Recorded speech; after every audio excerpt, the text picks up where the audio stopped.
Canada में Justin Trudeau के प्रधानमंत्री पद से इस्तीफे के बाद घटनाक्रम तेजी से बदल रहे हैं। ट्रूडो के लिबरल पार्टी के नेता और देश के मुखिया का पद छोड़ने के बाद कनाडा जाकर बसे भारतीयों और भारतीय मूल के लोग मिलीजुली प्रतिक्रिया दे रहे हैं। बीते कुछ सालों में भारत को लेकर ट्रूडो का नजरिया बदला हुआ था।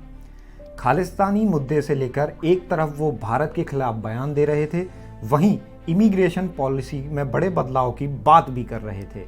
इसका सीधा असर भारतीयों पर पड़ा।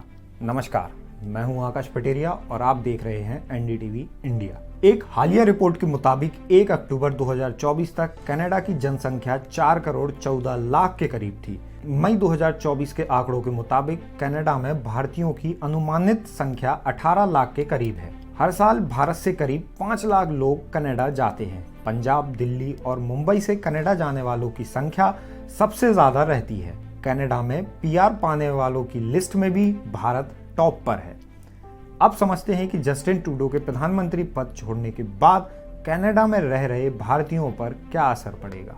कनाडा में रह रहे कुछ भारतीयों और भारतीय मूल के कनाडाई नागरिकों के लिए ट्रूडो की विदाई अच्छी खबर भी है और बुरी खबर भी।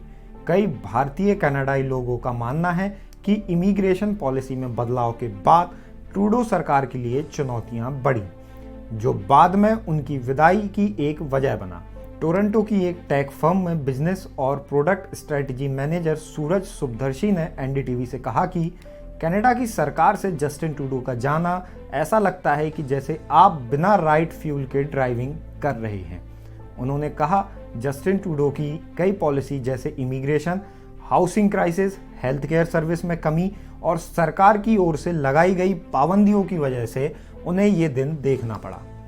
एक टेक फर्म में काम करने वाले सीनियर एनालिस्ट ने अपनी पहचान ना उजागर करने की शर्त पर बताया कि भारतीय कनाडाई समुदाय जस्टिन ट्रूडो के इस्तीफे के समर्थन में है।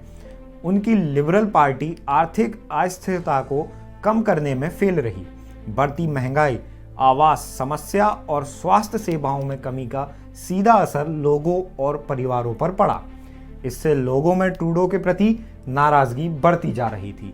अब आपको बताते हैं कि इमिग्रेशन को लेकर क्या था जस्टिन ट्रूडो का स्टैंड।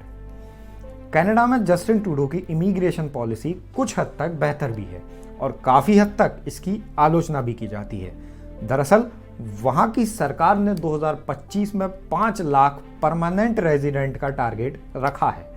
इससे कनाडा में लेबर शॉर्टेज और तेजी से बूढ़ी हो रही आबादी को सपोर्ट मिलने की उम्मीद है।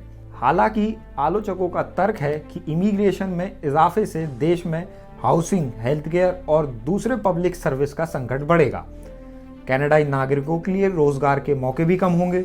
अमेरिका की तर्ज पर कनाडा को भी कनाडा फर्स्ट की पॉलिसी पर ही चलना चाहिए। टेक एनालिस्ट कहते हैं, बेशक कनाडा के लिए इमिग्रेशन महत्वपूर्ण है, लेकिन चूंकि मैं कनाडा में रहता हूं, इसलिए मैं उम्मीद करता हूं कि इमिग्रेशन कम होना चाहिए। जस्टिन ट्रूडो के इस्तीफे के बाद भारत कनाडा के रिश्तों के भविष्य पर भी सवाल खड़े हो रहे हैं। हाल के समय में दोनों देशों के रिश्ते सबसे तनावपूर्ण स्थिति में हैं। भारतीय कनाडाई समुदाय इससे बखूबी वाकिफ है कि ट्रूडो के जाने के बाद इमिग्रेशन और क्रॉस बॉर्डर कनेक्शन में दिक्कत आ सकती है। कनाडा की अगली सरकार कैसी होगी, इसके जवाब में सूरज सुबदर्शी ने कहा कि मैं कार्यवाहक सरकार से बहुत कुछ उम्मीद नहीं कर रहा। मुझे कंजर्वेटिव पार्टी के नेता पियरे पोलिवियरे से बड़ी उम्मीदें हैं। उन्होंने कहा कि इमिग्रेशन पर पहले से ही काफ़ी असर पड़ा है। सच कहूँ तो कोई देश अगर इमिग्रेशन लॉ को लेकर बैलेंस बनाए रखेगा तो इससे उसका फ़ायदा ही होगा। कनाडा पर भी यह बात लागू होती है। अब आपको बताते हैं कि कनाडा में अभी क्या है इमिग्रेशन पॉलिसी। पीएम रहते हुए जस्टिन ट्रूडो ने इमिग्रेशन पॉलिसी पर कई बार बदलाव किए हैं। आखिरी बार उन्होंने नवंबर में इमिग्रेशन पॉलिसी में बदलाव किया था। ट्रूडो ने इसे कनाडा फर्स्ट का नाम दिया था। इसके तहत अब कनाडा में विदेशियों को नौकरी देने से पहले कंपनियों को ये बताना होगा कि उन्हें नौकरी क्यों दी जा रही है। उन्हें ये साबित भी करना होगा कि संबंधित पद को भरने के लिए उनके पास योग्य कनाडाई कैंडिडेट नहीं थे। हालांकि ट्रूडो ने कहा था कि यह फैसला अस्थायी है।